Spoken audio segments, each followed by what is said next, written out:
Hi, everyone. Welcome to Global Collective Publishers. I'm excited to announce the launch of Jesal Kanani's new book of haiku poetry, Tanpura's Strum.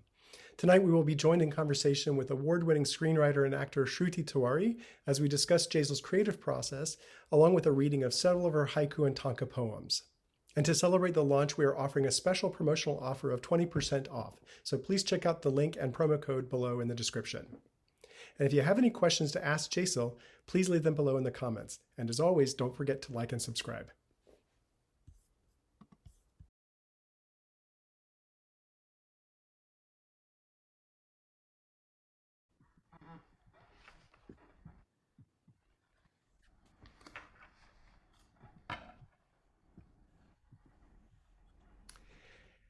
Okay, welcome everyone for this celebratory launch of Jesal Kanani's new work of poetry, Tanpura's Strum.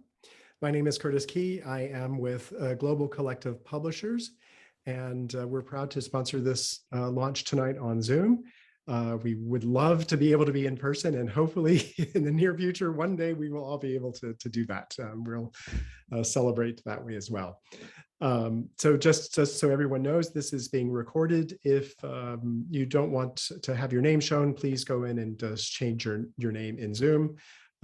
Just so everyone's aware of that. We will be placing this on YouTube and posting, of course, on social media. So just so everyone's aware. But welcome tonight to this launch. I will give a brief introduction about our guests, Jesal Kanani, in conversation with Shruti Tewari. And then we will talk about how Jesal and Shruti came into creative lives from their other lives that they've led. And we'll just go into conversation about Jesal's poetry and have some readings of her poetry. We'll have some time for an audience Q&A as well. And then we'll conclude with some other poetry as well. So I'd like to begin by just a brief introduction. Jesal Kanani has an MFA in creative writing from the University of Maryland. Her writing has appeared in the Missouri Review, the World Haiku Review, and was nominated for the Best New American Voices anthology. She writes short stories, poetry, and is a trained singer. Maybe we could get a little snippet of that. Her poetry page on Instagram, @JesalWrites, has a wonderfully enthusiastic following and such a dedicated group of followers there from her wonderful posts. And she lives with her family in Mumbai and daydreams of short trips out in nature, which I think all of us right now over the COVID era have enjoyed a lot. We are also delighted to be joined by the award-winning actor and screenwriter Shruti Tewari. With an MBA from Mumbai and an MIA from Columbia, Shruti has spent over 2 decades in the creative arts, having been selected for the Sundance Collab, where she developed her first feature, Flares, which was an award winner at the Alliance of Women's Filmmakers script writing competition, and also a finalist at We Screenplay Diverse Voices Screenwriting Lab and the Big Apple Film Festival. We could go on and just laud our praises for these 2 creative women and just talk about all the wonderful things. But I would like us to just jump in, and it gives me great pleasure to be in the company of these 2 creative souls. So with that, welcome Jesal and Shruti, and I pass the conversation over to you, and we look forward to learning more about you and your creative lives and hearing about your poetry. Jesal, thank you for coming tonight. Thank you so much, Curtis, for that introduction. And thank you, all of you, for coming here. Thanks a lot, Shruti. It's wonderful to see people join in, even though that's, of course, my family, but it's wonderful that, some of you have stayed, have woken up early to come here. So thank you, everyone, so much. And thank you, Curtis. Yes, thank you, Shruti. Yeah, thank you for that great introduction. And I'm so honored to be a part of this launch for Jesal, whom I have been a cheerleader for since we connected way back in the early 2000s, back when there was this concept of Yahoo groups, and some of us short story writers had connected then. For so many years, I knew her as a creative. The point of us both having gotten an MBA from the same institution never came about, because that was that was just a part of who we were, not a definition of who we were. And we met as creative minds. So I am really happy and thrilled to be extending my support and wholehearted enthusiasm at the launch of Tanpura Strum in the United States. Jesal, you've created a beautiful work of art, and thank you for bringing me into this conversation. Thank you, Shruti. Yeah, I remember like we used to talk about short stories back then, and it was just, I think after quite a long time, we found out that we both have had done our MBAs, because that's one thing that was almost like an aftershock, like afterthought for most of us, for both of us, I mean. So, Yeah. yeah. Yeah. So And, I've been very curious, since I read these poems, I'm kind of smitten by this art form. And it took me a long time to find my voice and the right vehicle for my creative expression. And I'm finding that in screenwriting. But, when I read your pieces, I was reminded of this quote by Sylvia Plath that used to inspire me a lot, which was very simple: let me live, love, and say it well in good sentences. And in your case, it feels like, let me live, love, experience everything, and say it in beautiful tankas. What are tankas, and how did you find tankas? Oh, that's a lovely quote. It's a wonderful thing to aspire to, and I think most of us try to do that. So tanka, and like it's pronounced tanka by Japanese, and I think most of us pronounces that tanka. So tanka and haiku, actually it came to me after quite a long time, because I was writing a lot of long form before then, and it was I think it was more like there were circumstances, like a lot of circumstances in play, which led me to exploring the short form. And then when that happened, it just felt like the perfect and the only thing that I could do at that point of time. So I like haiku and tanka because of its ability to explore like so many different situations, physical landscapes, emotional landscapes. In long form, probably you can explore a particular story, but what I liked about haiku and tanka is you could inhabit so many different spaces, so many different people, so many different physical locales as well.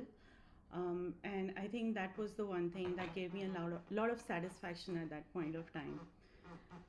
The other thing that was the other thing that happened at that time was I had just lost my father, and I was trying to I was trying my best to get out of that dark place that I was in. And when I heard about haiku and its dedication to nature, I think I kind of clung on to that, because anything related with nature is calming. And so I started exploring that at that point of time. Um, Also, I think in some ways I wanted to feel that um, life is, I just wanted to reinstate my faith in life, because in some ways it was, it, when we found out about his cancer, it was too late. And I felt, I had a basic concept of goodness of life, or, that life is fair, or, um, and that somehow that was kind of destroyed when it all happened too soon, and then we had no chance, and of any kind of major treatments. So I was consciously setting about to I was seeking to correct my vision of life. I wanted to tell myself that life is still beautiful, and I think so. I tried to capture like these small moments, which for some reason were kind of, just satisfying to write about. Um, and that kind of slowly, got me out from where I was. I also felt in some ways that, um, that life was just happening to me rather than me doing anything. There was a lot of passivity at that point of time in terms of accepting what happened. I was also caring for like very young kids. My kids were very young at that point of time. So there was no me in the picture. There was only things that I was responding, like, just passively kind of accepting. So what haiku did was it kind of when I created or when I wrote something, I felt that was kind of resisting what was happening to me. Because even if I've just written like two, three lines, at least I have done something, written something, I have responded in some ways to what is happening to me. And that was very reaffirming. And at that point of time, that is what I needed. And I wrote because I needed that more than anything else. But that's very interesting. And of course, when we are pushed to our limits, some of our most raw and vulnerable moments get expressed in different art forms, however we choose to express them. But what I found in your book, it's a celebration of every aspect of life, not, whether it is about disappointment, whether it is about heartbreak, whether it is about loss or grief. It's also about arrival, it's about motherhood, it's about finding joys in the smallest of things. And I particularly was drawn to the visuals that you've painted in barely any words. As writers, we tend to fill up pages, and so we overwrite. And here you just had to have a very I don't know, a disciplined sense in usage of words in creating these beautiful. It felt like, Japanese artwork on silk.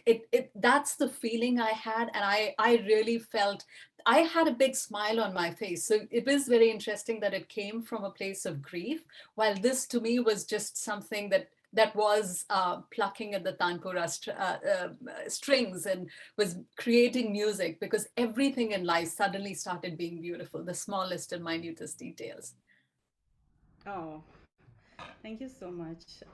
I think, yeah, you're right. It came from a place of grief, but it was the active seeking of correcting that grief. And that's why I was writing about these moments, and I think in some way there was also this hyper reality that I was feeling I was living at that time, because I was dealing with loss, and then life, there was this whole urgency to recording everything that was happening, because I just wanted to record. Like, I thought time was slipping away, and I just wanted to record and write, and I was keying in into my phone, and that was probably the only thing I could do, because, like I said, I was raising kids at that time, and there was no time for long form. I was writing short stories, but a story that would take me like 2-3 months would go on till 6 months, and then I would not be in the story anymore.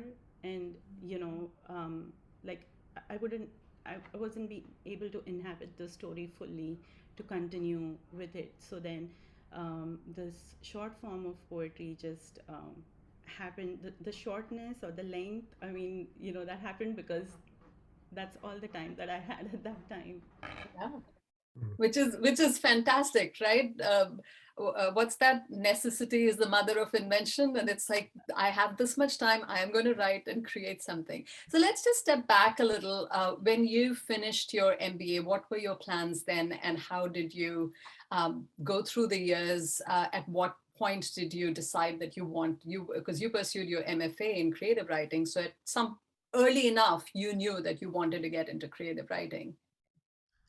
Yeah, I think I didn't have like very detailed plans at that time. It was more like I just couldn't see myself doing the job that I had for a very long time. And I had switched like different, I mean, I went into e-commerce, and then I went into electronics marketing. So I knew that I had tried different things, but then somehow this wasn't what I wanted to continue for a long time. I wasn't like particularly frustrated, but I couldn't see like a long career in it. I just knew I couldn't do that.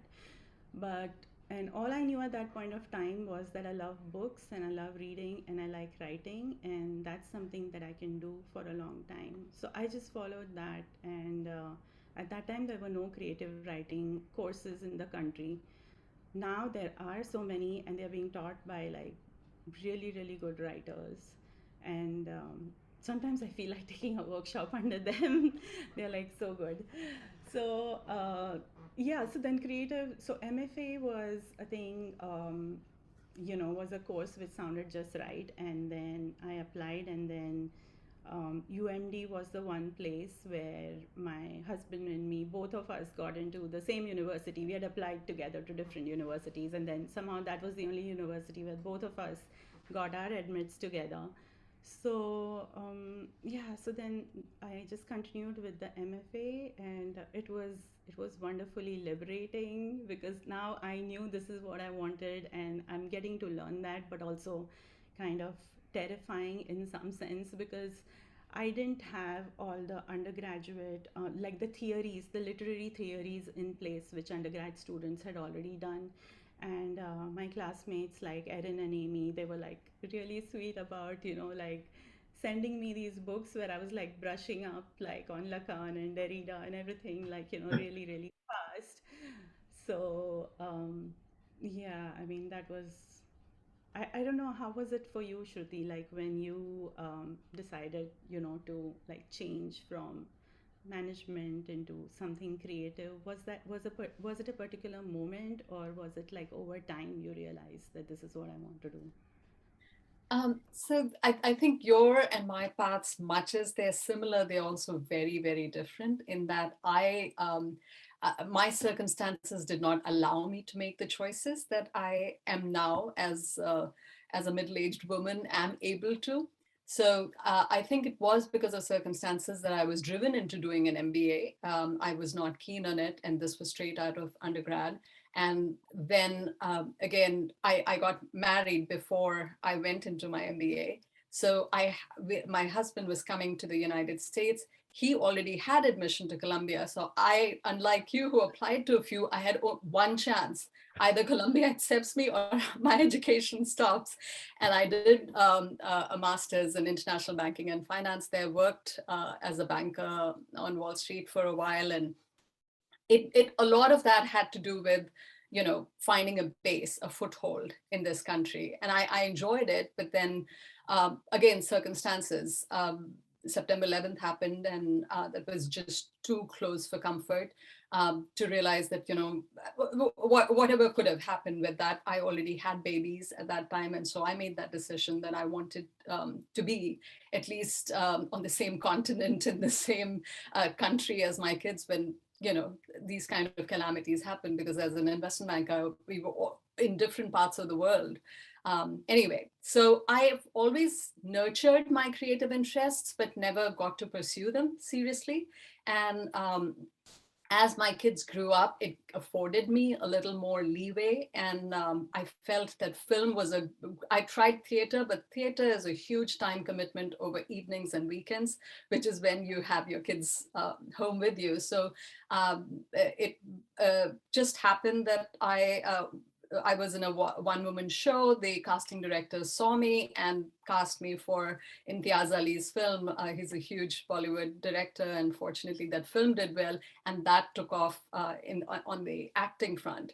Again, in the United States, as an Indian American woman, there weren't as many interesting parts. So imagine the life that I've had, and to be able to portray just one minutia of the whole of the Indian American experience. So that's when I decided that if I do not write my story, who else will? I cannot keep expecting others to.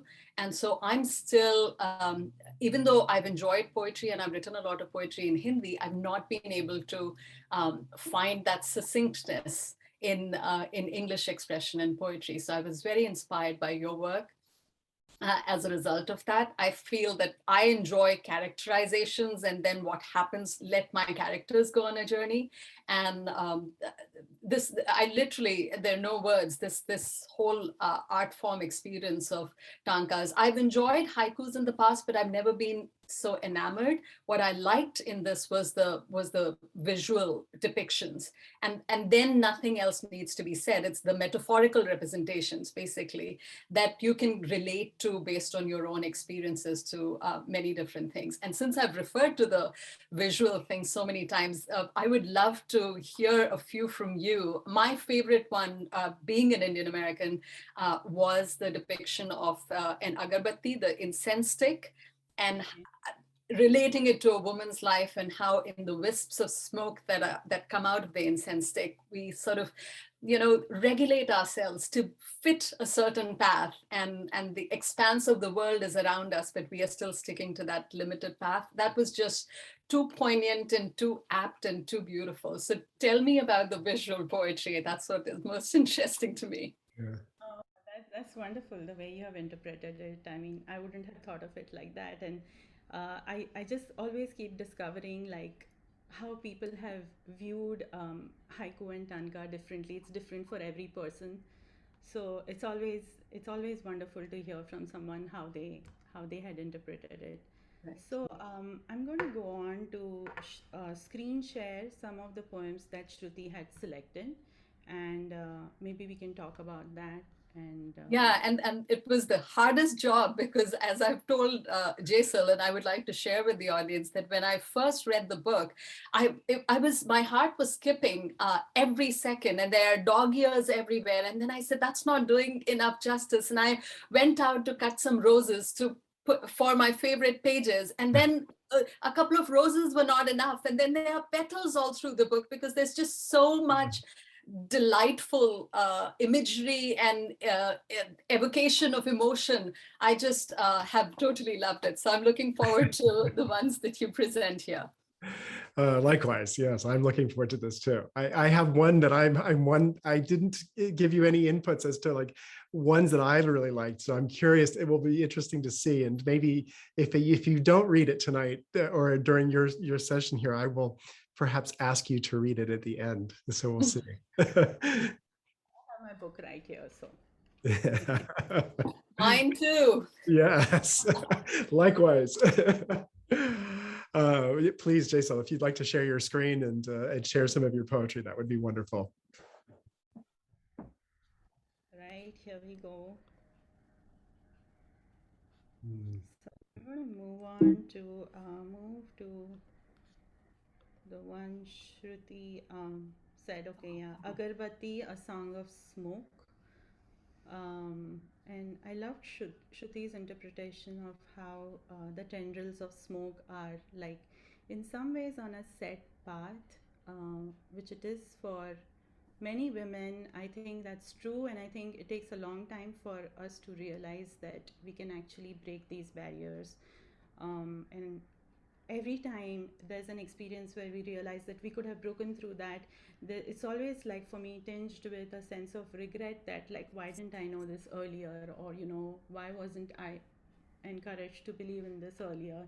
But I think now I have stopped over time having that regret, and I feel that, okay, whatever I can do now, at least it's okay. I can still break those barriers right now. At least now I know that I can do that. um, I also felt like Agarbatti, a song of smoke, was also um, like the notes of a very gentle song. They kind of move in the same manner as these smoke tendrils. So that's how this poem came about. The one above, graceful dhoop, knows to fall only within its place.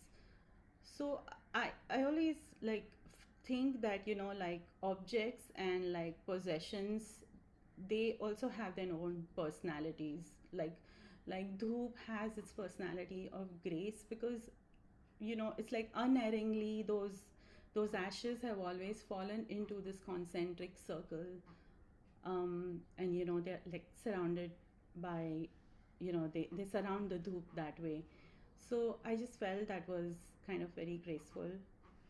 um, I'm moving to the first poem, that's Tanpura Strum, You Constant on My Mind. I want to talk about the juxtaposition over here, which is like the very essence of haiku.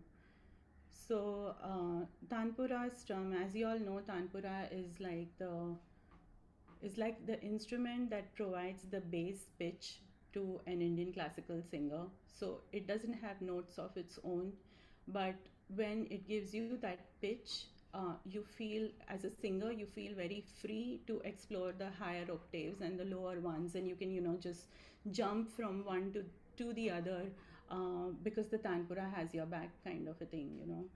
And because the strumming is constantly on, I that's also like kind of new love, when you have just fallen in love and then your days are like full, your thoughts are full of that person, and all the actions of in your life are going on in the foreground, and in the background there's that constant strumming of thoughts. So I felt what haiku does by putting like both these images together is that you find out the intensity of the thought. If I would have just said you constant on my mind, that the intensity of those thoughts would not have been brought out as much as if I would have juxtaposed it with the Tanpura's constant strumming.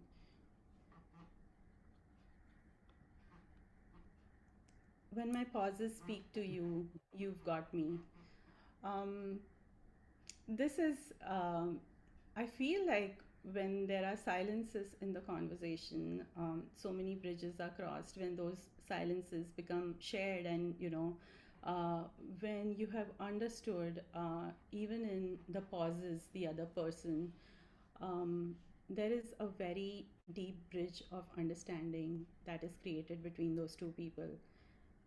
I used pauses and speak, both those words. One is silence and one is sound, next to each other for like the extra drama or the effect that just two opposite words put next to each other bring.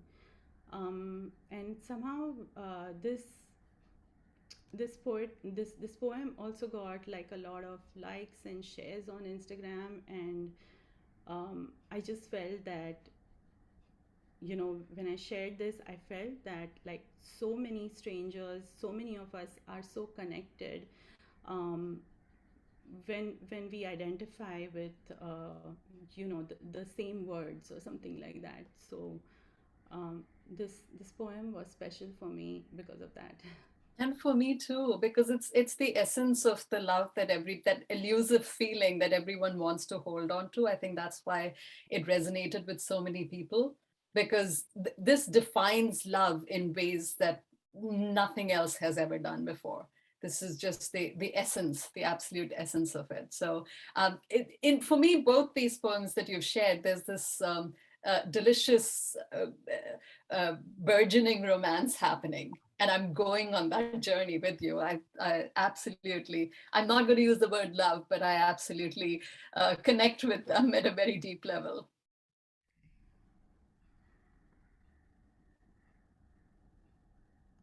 Okay, so we talked about love and Ouch. happened soon. Okay, so pull curtains. The gap when we argue.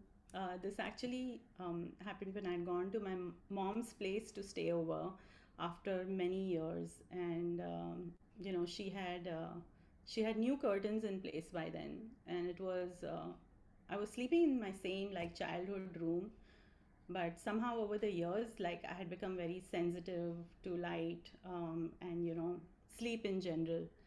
So when dawn came in, and then when the light started to seep through, I woke up and then I tried to like close these curtains, and they just wouldn't close. There was always this gap remaining, and I just felt like that was just like the couple that just cannot reconcile, no matter what, no matter how much they try. There's this gap that always remains between the two of them. So um, And this is a universally relatable image. And every time you see curtains now you're going to think that there is a deeper meaning. And depending on how you're feeling about that moment in life, either you're seeing two ends coming together or pulling apart.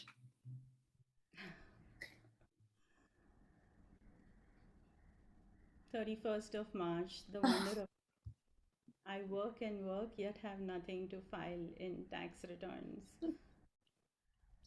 So I think a lot of women would identify with this poem because, especially when like the men are busy filing returns and the women who are at home at that point of time, there is an endless list of chores that need to be done, and you just, I mean, this actually happened to me. It was 31st of March, and I was like, there's this whole, like the whole long day, I can see what all I have to finish and what I have to do. And even my nights, it's not guaranteed that I'll get 6 hours of sleep because kids have a way to wake up many times in the night, especially when they are young. So I feel my days, the nights, um, there's just so much work, and yet, this is all the unpaid work, like which we we have absolutely nothing to file, and yet there's just so much work that women do. There's so much work that even people who do hard labor, they do so much work, and yet, there's not much money left at the end of the day with them. So Jesal, if I may, how did your Instagram followers, did you share this on Instagram, and how did they react to this? I did, but I really shared it a long time ago. Uh-huh. So I don't remember like a particular comment on it, maybe because Mhm. that was just a long time ago. Yeah. I just felt that any woman who's had to make that tough choice of walking away from a paid career in order to do the endless chores that running a household entails is going to relate to this. This one was a moment that I got me very wistful because um, Mm. after my Wall Street career, to have those years go by and not have that tangible elements to put in that bottom line, it is something. The sorrows of a foregone career stay with you. Mm. Yeah, I think when it comes to financial independence, yes, Yes. that definitely does. Um, and also after some point of time, you just like stop comparing just because you Yeah. know that we are all on different paths, and it's okay. It is, but it is, especially if you've done an MBA, you understand that it's the opportunity cost, and we can assess and impute value to what we are doing elsewhere, but it's, at least the way the governments look at it, and that tax filing, it is a very, and that's why I feel this is a very astute observation and connection that could have only come from someone who's had a career, who's had those options and stepped away from it. Yeah, you have your friends always reminding you without meaning at all. you know. After exams, your voice like a slept-in Jaipur cotton rajai. This was about like the daily stressors we have in life, that sometimes it's a very long path to, just going back into being yourself, because we are just responding too much to the stressors around us, and just getting back to being yourself, going back into just that warm clothing of your own self, takes a long time. So Jaipur cotton rajais, as you all know, they are very, very soft, and especially the ones that are used often. And when they are very, like, having slept in, they are like warm and extremely cozy, and that felt like going back into being yourself, um, your old familiar self. Yeah, and that concept of a comfort blanket, or in the US now we also have comfort animals as something people hold on to Security something. blanket, yes. Yeah. I love the visual in this. Very cozy. Sorry, Jesal, just one question about illustrations, and I know we can get to this in the Q&A. But just a quick question about the process of guiding the artist in coming up with the illustrations. how much guidance did you provide, or were you letting them kind of take inspiration from the words on their own? Yeah, actually, I wish the artist's name I had actually put them at the bottom in all these pictures, but it's not showing up because of the screen sharing. So I'm going to say this art is by Srirag Praful. Oh, we can Uh, see. Yeah. We can see it. That's yes. okay, that's good to know then. Yeah. So Srirag Praful is a college student right now. He's pursuing, I think, visual design at a very good school here, and maybe because the illustrators are all very young, they are so quick at the uptake. I mean, I just send them a poem and then I send like a small voice note with it over WhatsApp, just explaining what this poem means to me.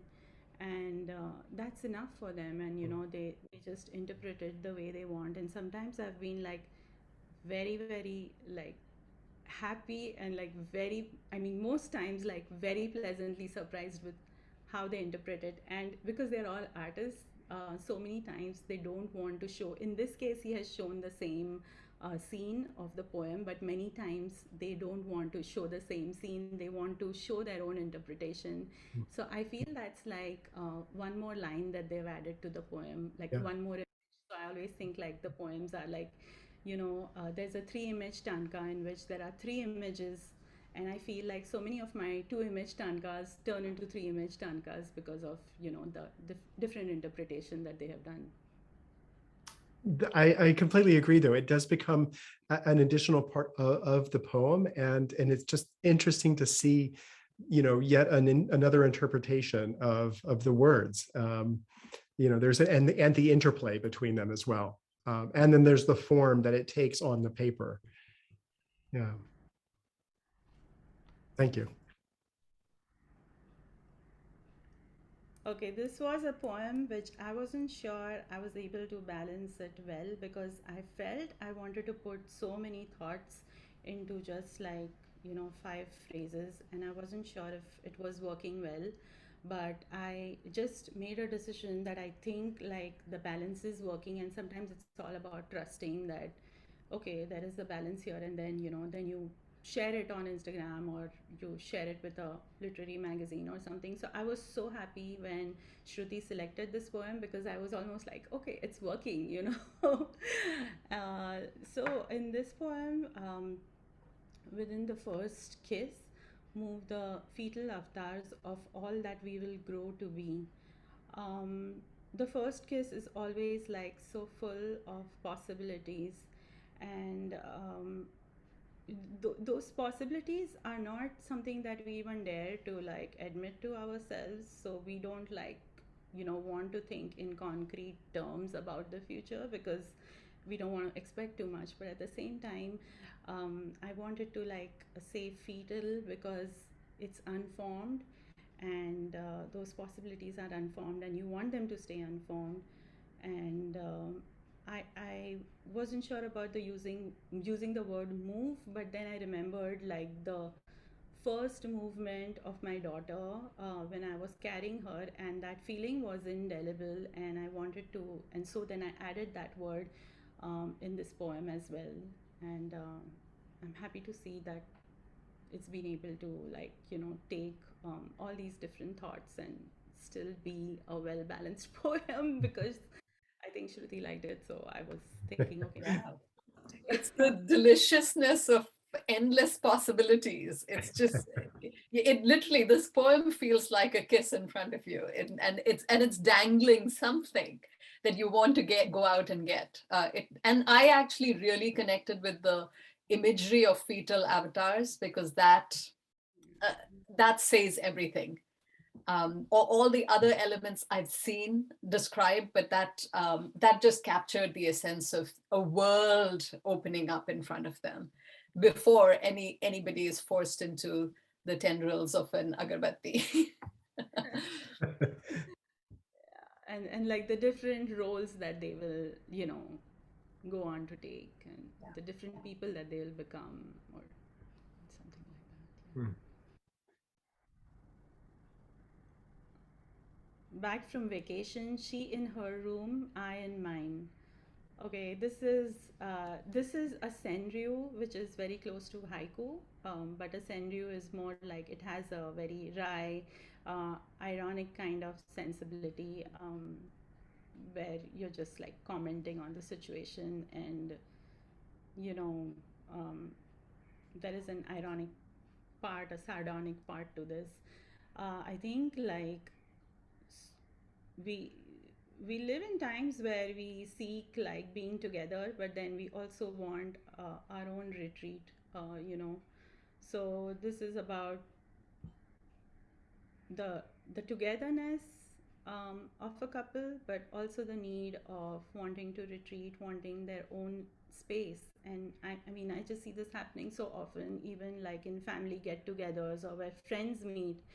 Um, there is the part where we are all enjoying together, but then suddenly you see like someone's retreated, or you probably have retreated into your phone, just for a little while. And I don't want to like judge that, okay, things are different now and things were way back better then, because I think like too much togetherness can also get overwhelming, and it's kind of nice to like see people have that option that they can retreat into their own space, whether it's through a device, or whether it's just physically taking yourself from a space and going somewhere else.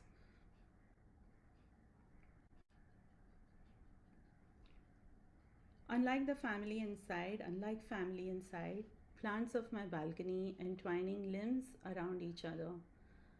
Um, Over here, I felt like the poet is so removed, is just so lonely, and this poet is, I mean, I want to say that it's not always me who's writing these poems, because I mean, while I am actually writing these poems, but I mean, there's not the me in many of these poems, but an imagined situation. And I think like all of us who do art like to imagine different situations. We couldn't possibly always write about ourselves, or about everything that happens to us, because it would just get like too boring, and then we would not have so many possibilities.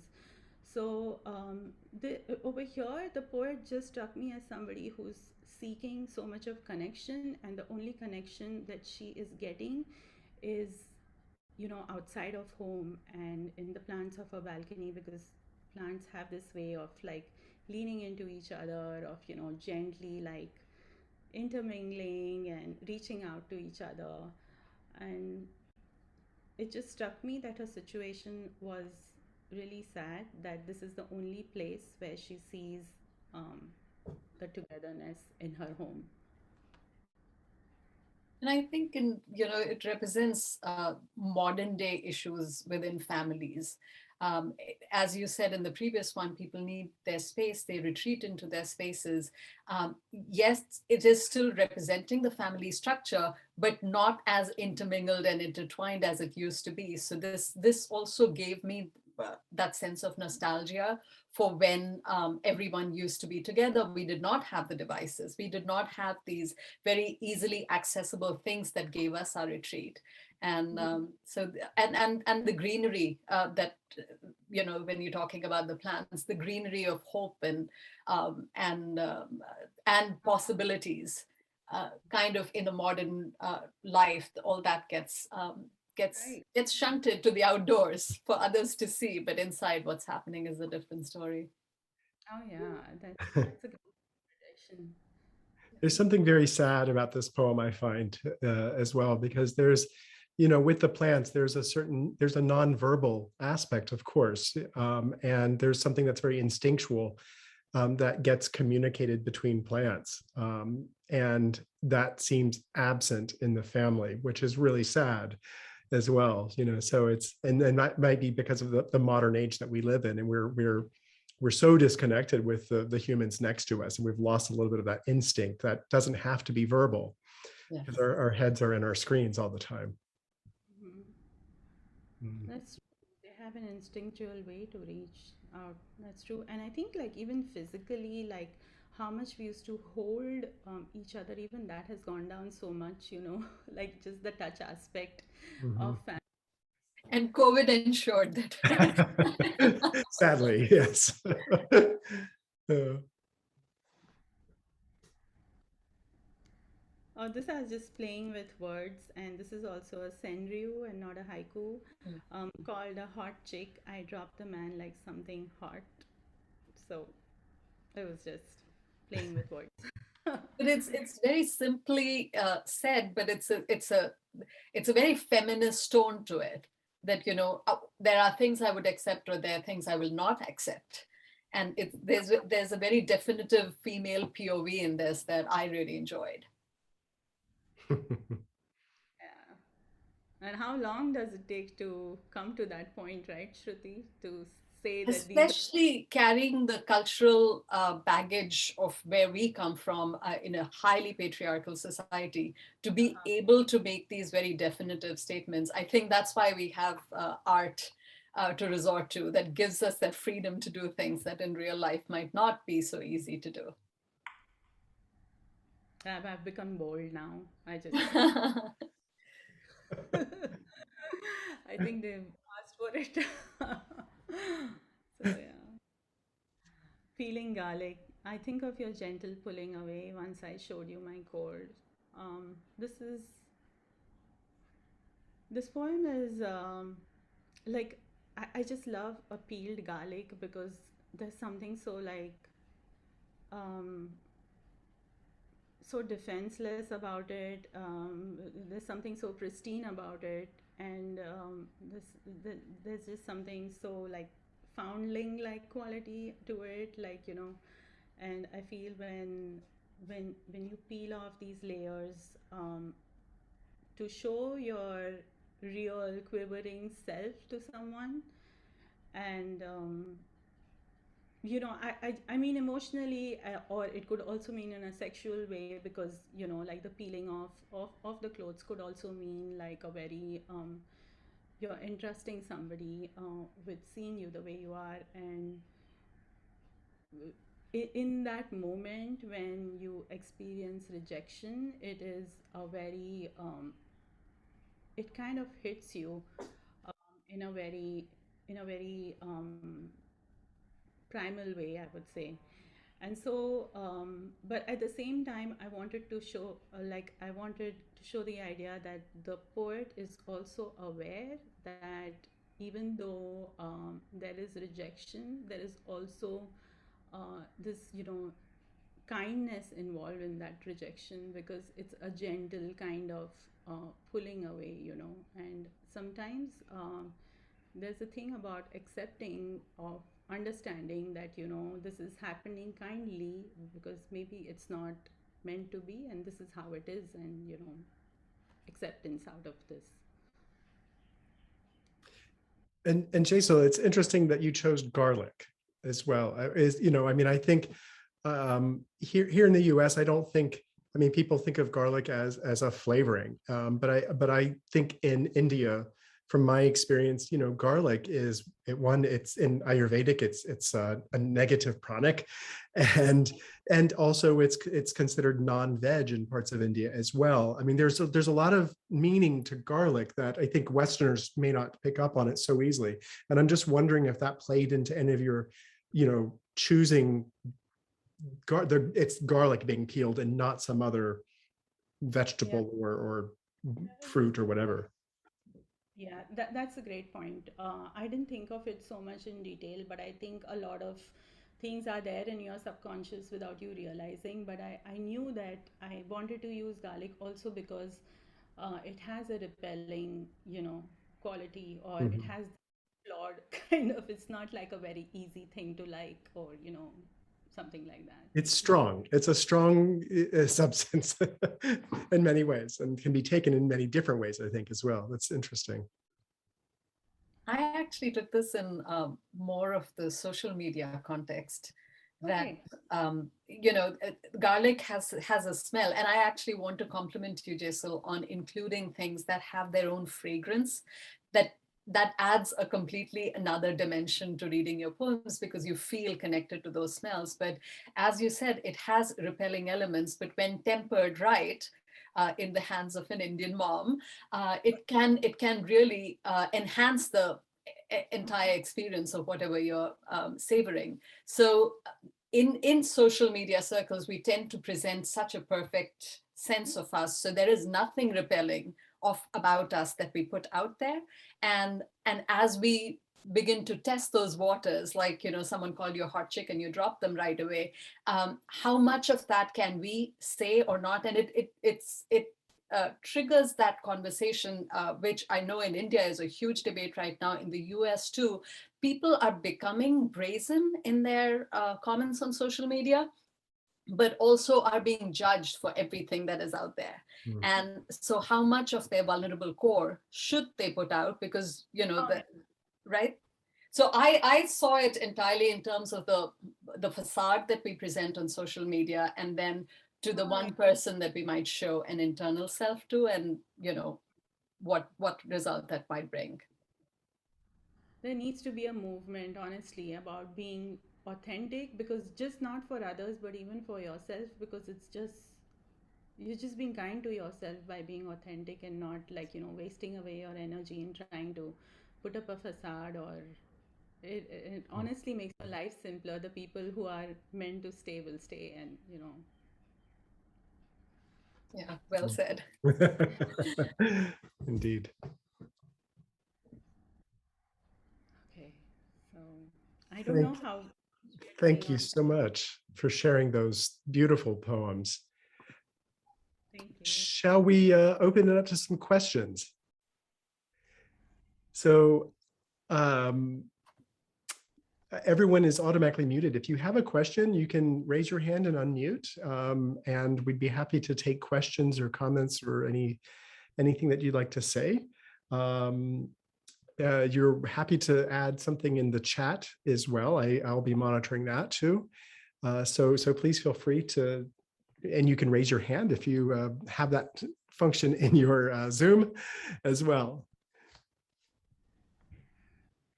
And just to get started, I'll go ahead and ask a question. I have many questions, but I do want to let the audience have the opportunity.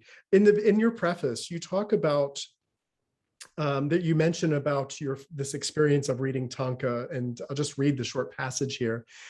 You say it was in April 2016 in a bookstore in Shinjuku, Tokyo, that I first came across tanka in Maichi Tuaru's book Salad Anniversary.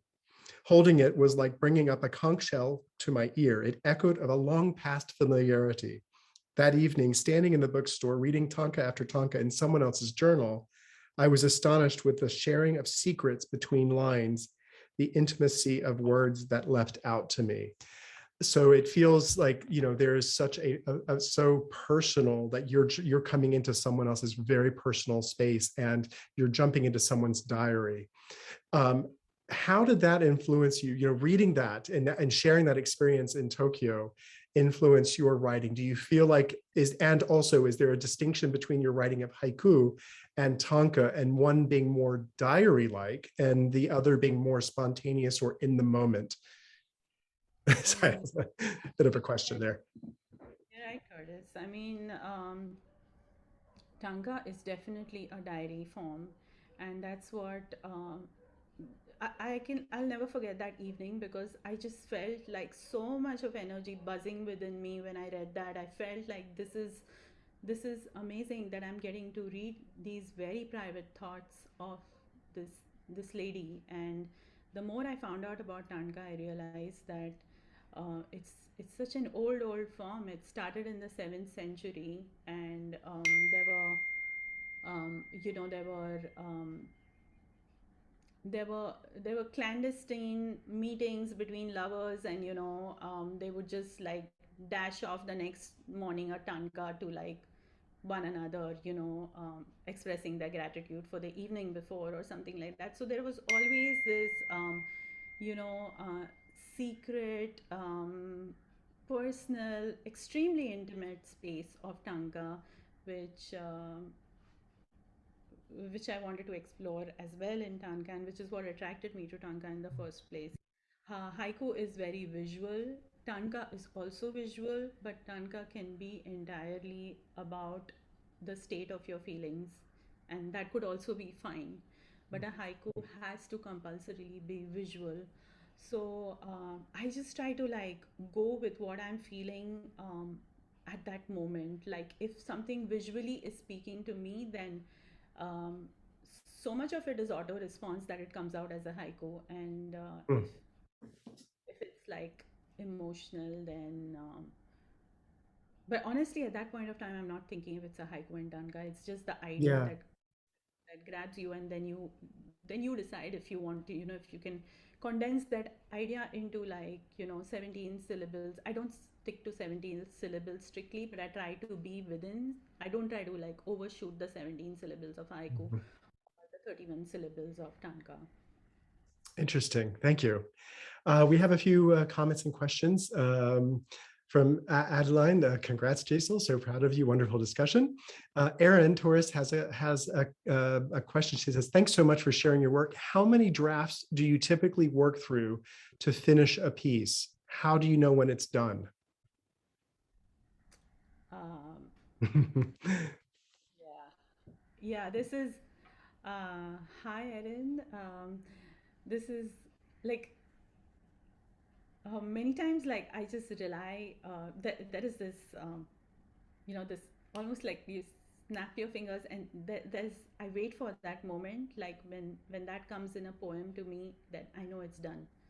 um, there's a very resounding kind of feeling when you know that you have gotten it right. And earlier I used to push, like, I used to be okay if I didn't get that feeling, but over time I have learned to wait for that feeling, and I keep like drafting, redrafting, uh, till I get that. Or at least, even if I don't redraft on paper, at least in my mind it's going on, and I don't put out the poem till I get that snap feeling that okay, this is just sounding right. And I think that this is just sounding right is a feeling that came to me over after some years of doing this, because even that sense of knowing that this is perfect took a, not perfect, but like this is what makes me happy, to even understand that took me a long time to understand that okay, like this is the moment, this is when it is finished. Hmm, very interesting. Would anyone like to unmute and ask a question?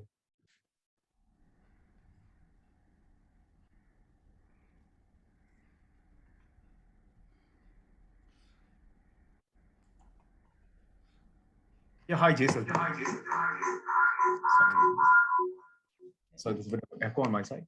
Yeah, so Jason, so me and my partner Salim, we were just going through the entire session, and we really enjoyed how you and Shruti both were interpreting some of the haikus, and some of them had subtle differences with it was a bit different from how we interpreted it. So it was really good fun. I mean, we really enjoyed this, and we were just wondering, is there a scope that this becomes like a regular session, maybe perhaps once a month, once in 2 months, where people just come together and give their thoughts on the haikus, and that is in itself is so entertaining and thought provoking. Oh, great. Are there any plans? uh, We could make this a multimedia thing, with global collectors. so yeah, I enjoyed it so much. And like I know, I mean, I know Pratik's my brother, and like he has told me over many years that he enjoys like the poems. But yeah, Pratik, that's a good idea. I mean, if we can have like people who are interested, we can surely think of something like that on Zoom. Yeah, perhaps informal. That'd be great. And I have a follow-up to that as well, because I do think that's a great idea. And this leads into a more general question for those who are actually in India coming to us on Zoom. And of course, those who have more understanding of the Indian poetry scene. It seems from my perspective, sitting here in Philadelphia, that haiku is quite a celebrated form in India. And I'm learning more about Bengali culture, and of course with Rabindranath Tagore really being a celebrant of haiku from his own trip to Japan, and that there's this tradition. So and of course I will be publishing another book of haiku from a Bengali poet in the spring as well, because I have fallen in love with this form too, through this wonderful process of working with Jesal. So I'm so excited to be embracing this in our publishing house. But What do you feel about that, Jesal, in terms of reception of this form in India? And I love this idea of coming together and, talking about it as well. So there's this spontaneous moment of creation, and then it comes to life in print and in digital format, and it's out there. But also just having this moment together where we can, talk about it it's such a great thing. But how is the form received and talked about in India? So there are a lot of there are haiku. There are many haijins, like people who actually are writing Japanese poetry, haiku, tanka, renga, senryu. There are many people who are doing this. There is a dedicated group. I think it's called Triveni, and it's a regular Facebook group where they share their poems, and there's a lot of feedback given. There's a wonderful group in Bombay called Cafe Haiku Group, and I think they meet once a month. And there are 6 poets, but very brilliant hygiens, all of them. And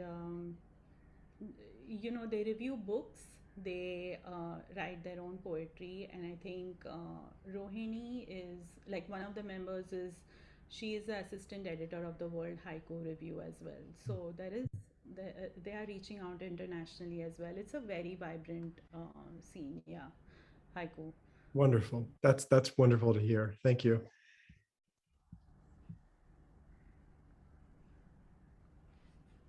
There are a couple of questions from, I'm not sure if I will pronounce your name, Diganta Das.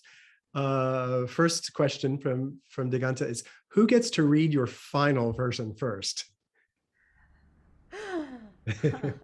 That's Harin, that's my spouse. If I'm confused, I always ask him, like, do you think this is working? Do you think this is too much? Or, like sometimes I'm very hesitant about posting because tanka is such a intimate form. Then sometimes I'm really worried about, like, do I post this on Insta or not? And then, like, he's always the person I go to. So he's my that's wonderful. Palika, you have your hand raised. If you would like to unmute. Hi, Palika. Actually, my mom who wants to say something. What I like about Jace's poem is it is a very personal feeling which one feels, but then she pictures them in a very few words, and it's a part of it. Yes, this is what exactly I was feeling, but I was never able to explain or never able to express what I felt. So I feel, although many a times it is very personal feeling she has written, but it is very feminine feeling which we can all relate to. And maybe we are not a poet or a creative writer, but this is precisely I felt at the moment about, exactly, I mean, relate those feminine feelings. She has put them in a very few words. And I'm very, very happy, and I congratulate Jason that go ahead and go on expressing what person feels in a day when it's a technology, everybody is so fast. But yes, these are the moments of feeling which are so intense, and you have captured them. So continue to do that. Bless you. Congrats, Jesal. We have a massive viewing party going on here. So wonderful. Thank you, guys. Oh. And there's another question from Diganta that I think is quite interesting, and we haven't really touched on it. We've made reference that you did your MFA here in the U.S. At the University of Maryland. Diganta asks, are there any pieces in the collection that drew from your time in Maryland, good or bad? Oh yeah, there is one. There are two, I think, about my teaching experience. Where okay, so one which goes where I'm teaching freshmen, and I'm as a part of the TA, I had to teach like English 101 to freshmen. And I remember, like, talking to them about finding your own voice, and I remember I was not at all sure if I had found mine, and I felt like I was teaching them how to find their voice, and I wasn't sure if I was the right person to be teaching them that at all, because I wasn't sure if I'd found mine. But I think as artists, it takes a even if you've found your voice, it takes a very long time to believe that this is my voice. So um, yeah. Hmm. And the other one was about I was teaching them like how to write persuasive essays with teaching with Aristotle's rhetorics, and there was ethos, pathos, and logos which we were using in those essays. And I remember, so I put the poem like I think it goes like teaching freshmen and learning to find ethos, pathos, logos in a Billie Eilish song. So, of course, Billie Eilish was not around at that time, as I mean, of course, around, but like we hadn't heard her songs at that time. So I just wanted to put it in a modern concept because this is what we were doing at UMD. We were taking very like current pieces that young, that freshmen would be interested in, and we were trying to use like age old like Greek rhetoric, and seeing and analyzing like the current music or the current like arguments with that. So it was fun. Yeah. That's wonderful.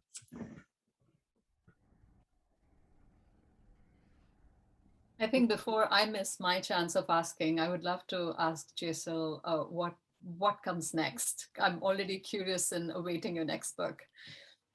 Yeah. So next, right now, I have I have a collection of short stories, but I want to like work on each of them a bit more, and then try to have them published in different literary journals. And when they do, and if they do, fingers crossed, then I want to think of publishing them as a collection on the whole. There's also an idea for a novel, but it's a very, very ambitious one. So I don't know if I'll be able to execute it. If it has to start filling up my mind completely, and it's like at a very nascent phase, and I don't know how long it'll take for it to fill within me and for me to imagine and for me to immerse myself so completely in that world, or if that world will even get formed. So but then that's an idea I definitely want to explore, because that has been kind of um, bugging me I would say for a long time, because I kept like avoiding it, thinking that okay, maybe I can't do something like that, but it's been on my mind for too long now.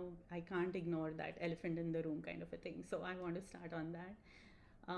There's also, I think now I really want to follow like my curiosity. I want to follow what makes me come come alive, and whatever that is, I'm just going to follow that, and just see how that energy, by following that, how that energy will play off on my writing.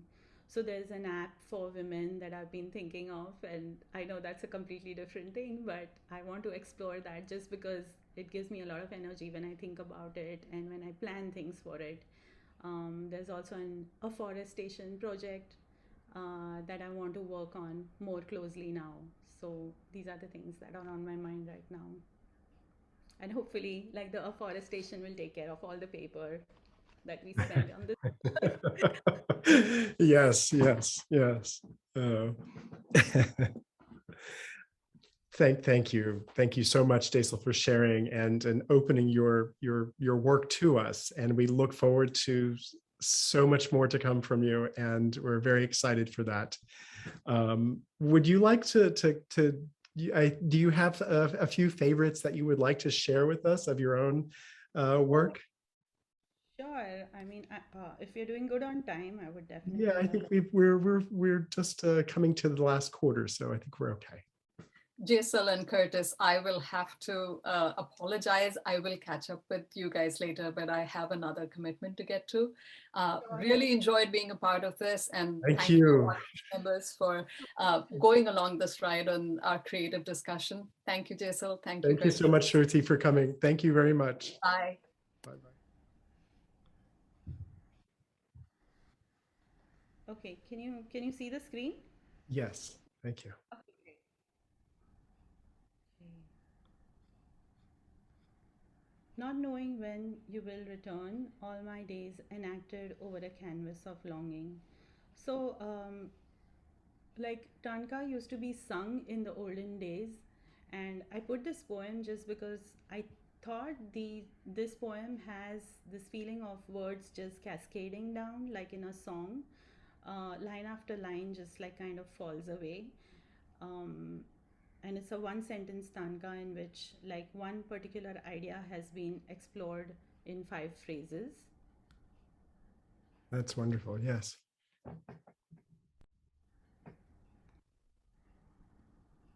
Then Sunday night argument, even as I shout goodbye, part of me wants to stay with you. This is like, the two adults fighting and the child within them still wanting to make up. So this is like a 1:4 image tanka. It's a 1:4 image tanka format in which there is the first image is a fragment, Sunday night argument, and then the second image that is just an exploration of the first one. So even as I shout goodbye, part of me wants to stay with you.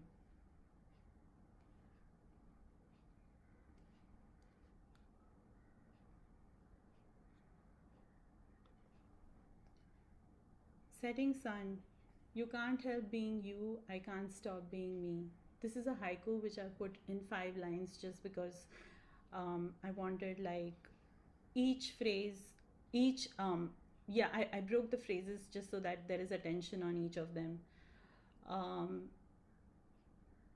this feeling of, kind of a relationship reached its organic end where neither of them can be with each other anymore. It's nobody's fault, and that, like, I've juxtaposed that with the setting sun, um, to say that they're coming towards an end. Haiku uses a lot of nature imagery from nature, so the setting sun was a part of that. Mm.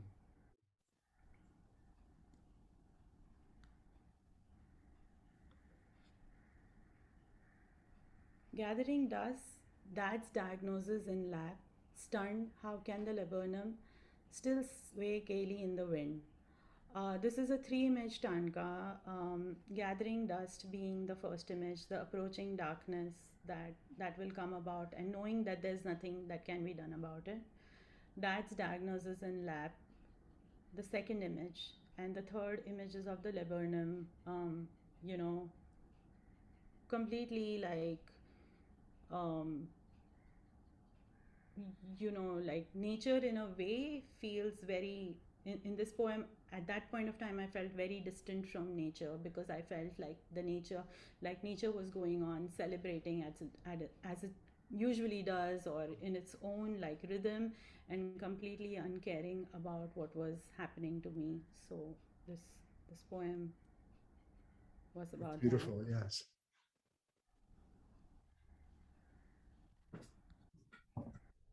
This is the first haiku I wrote, and which is why I put this.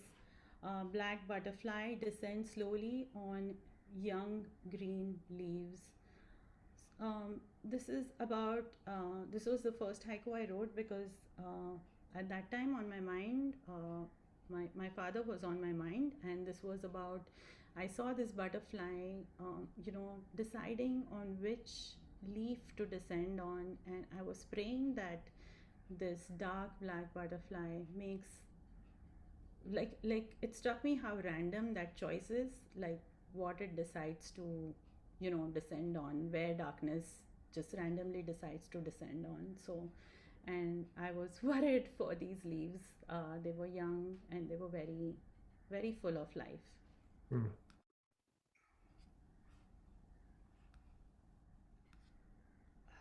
Yeah, that's about all for me from me. Thank you, Jesal. That was so nice. And thank you, everyone. Interesting comment, I have to say, that Diganta put in here. Tagore was mercilessly ridiculed for writing haiku. That is so interesting. Thank you for sharing that. In haiku poet's life, because when you start out, there are many people who feel that, who are you to write haiku when we've been in the scene for so long? And I think that happens to everyone. Yeah, that is interesting, though. I'll have to read more about that. That's wonderful. But my concluding question before we end tonight is, so you were talking about finding your voice. And so my question is, the before and after. So you've compiled a work of haiku and tanka, and they were, prior to publication, they were still, on your screen. They were still a work in progress. It wasn't solidified in a static piece of work like the book. And now it's taken shape into this physical, beautiful book. And how has that changed your perception of the compilation of work now that it's memorialized in time now in this physical enclosed pieces of paper? Has it changed your perception on that? Has it helped? Not that you were questioning your voice before this, but has that changed along the process of going through this publication process? Absolutely. This publication process and just seeing my work in print and it reaching out to so many people, it has changed I've started trusting like my voice a lot more. I've started trusting my way of seeing the world a lot more, I think, because of seeing it come together. And honestly, like, I didn't even read my manuscript too many times, on screen, but in this book, when I read this book and when I see all of this, I just feel like on some level I feel removed that I have written it, because I'm trying to look at it objectively. I'm not trying to put me into the picture while reading this book. And what I feel is like there is so much of life in this book and so much has happened, and then when you read all of that come together, I just feel it's a very full life. Absolutely. And that life is growing and it's reaching more people. Yeah, I mean, trusting how you view the world, I really think that's quite insightful. And to know that process has gotten you to that point.